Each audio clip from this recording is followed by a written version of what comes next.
Hello, good evening, my dear students. How are you all? I hope you all are doing good. My name is Vanita Nanwani, and I would like to, talk about mixtures today. This is a very common and a simple topic that we are taking today. And let us first begin by describing a mixture. What would you mean by a mixture? A mixture is something which is, formed by mixing two things together, right?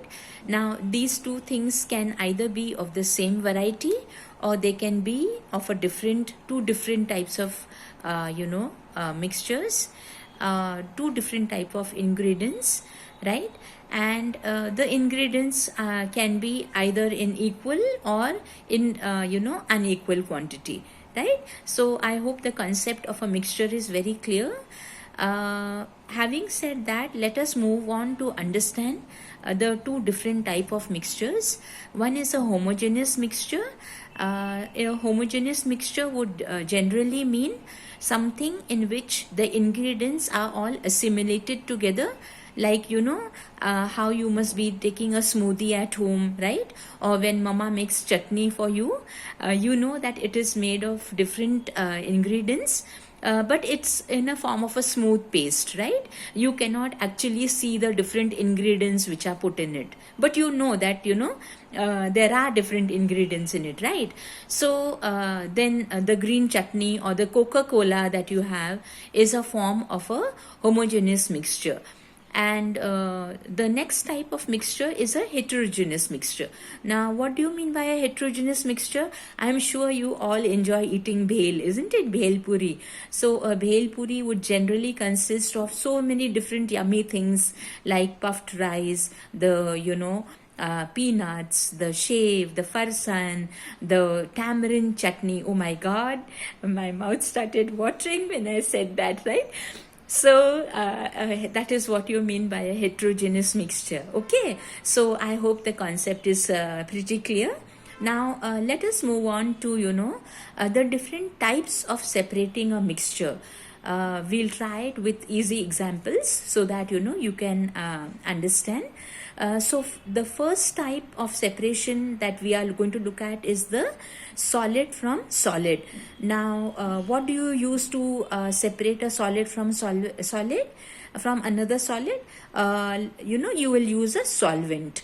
A solvent is something which will mix each of the solids, in itself. So the best example would be salt and sand by using water. Yeah, am I clear? The next method to separate a solid from a solid is sublimation. What do? We in this method we heat one of the solids, and when it turns into a vapor, we again cool the vapor and then to make it a solid, right? So this is one of the methods. The third one, which is a very very simple and a very easy to remember method, is by using a magnet. Now the best thing that even we learned in school, chemistry teacher, she used to our science teacher, she used to have those iron filings on the table and sand. She used to mix them up together, okay? And what would she do? At that time we would think, oh my, this is magic. But what would she do? She would use a magnet. So the magnet obviously attracts the iron very quickly, isn't it? So this is a very simple and a very easy method. Then you could also use a sieve, or you could use the method of hand plucking or hand picking. Now, have you seen mama when she makes pulao for you at home? What does she do? She wants to clean the rice so that there are no stones or there is no dirt particle in it, when we are eating, right? So she hand picks the stone out from the rice and then she cleans it to make the pulao for you, right? Now the second form of separation is a solid and a liquid, right? The most common methods used are filtration. evaporation and centrifugation. Now, by filtration, here the filter paper is used in this method. In centrifugation, here you remove the suspended particles, from the mixture. Now, the most common example is, in the lab when they do your test, they separate the plasma, the blood cells and the plasma from the blood. Or the most common thing which you must have seen your mom doing in the kitchen is she's separating the cream, the malai, from the milk, right? So this is a centrifugation method.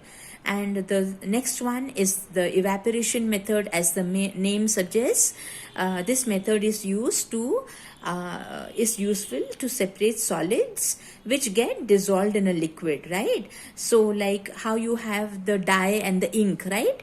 So you can use this method. The next method is by crystallization. I'm sure in the lab you must have seen like if you have the sea salt, right, and water, or you have the salt and the sea water, right? So what do in crystallization? We first heat the concentrated solution, and we obtain crystals from it. The next method is chromatography. The name sounds difficult, but it's a simple method. What do? Here we separate 2 or more dissolved solids from a solution, but then these are in a very less quantity, right? Like the most common example will be when you are separating different dyes from blank ink, right? Now moving on to separating a liquid from liquid, the most easy method is by separating funnel method, by distillation, and by fractional distillation. Now in fractional distillation, what do? We bring both the components to a boiling point, right? And we use this method like when you have in the refinery, when you are making crude oil, that is called fractional distillation. So let us talk about this further in our next class. Thank you. Take care, students. Bye bye.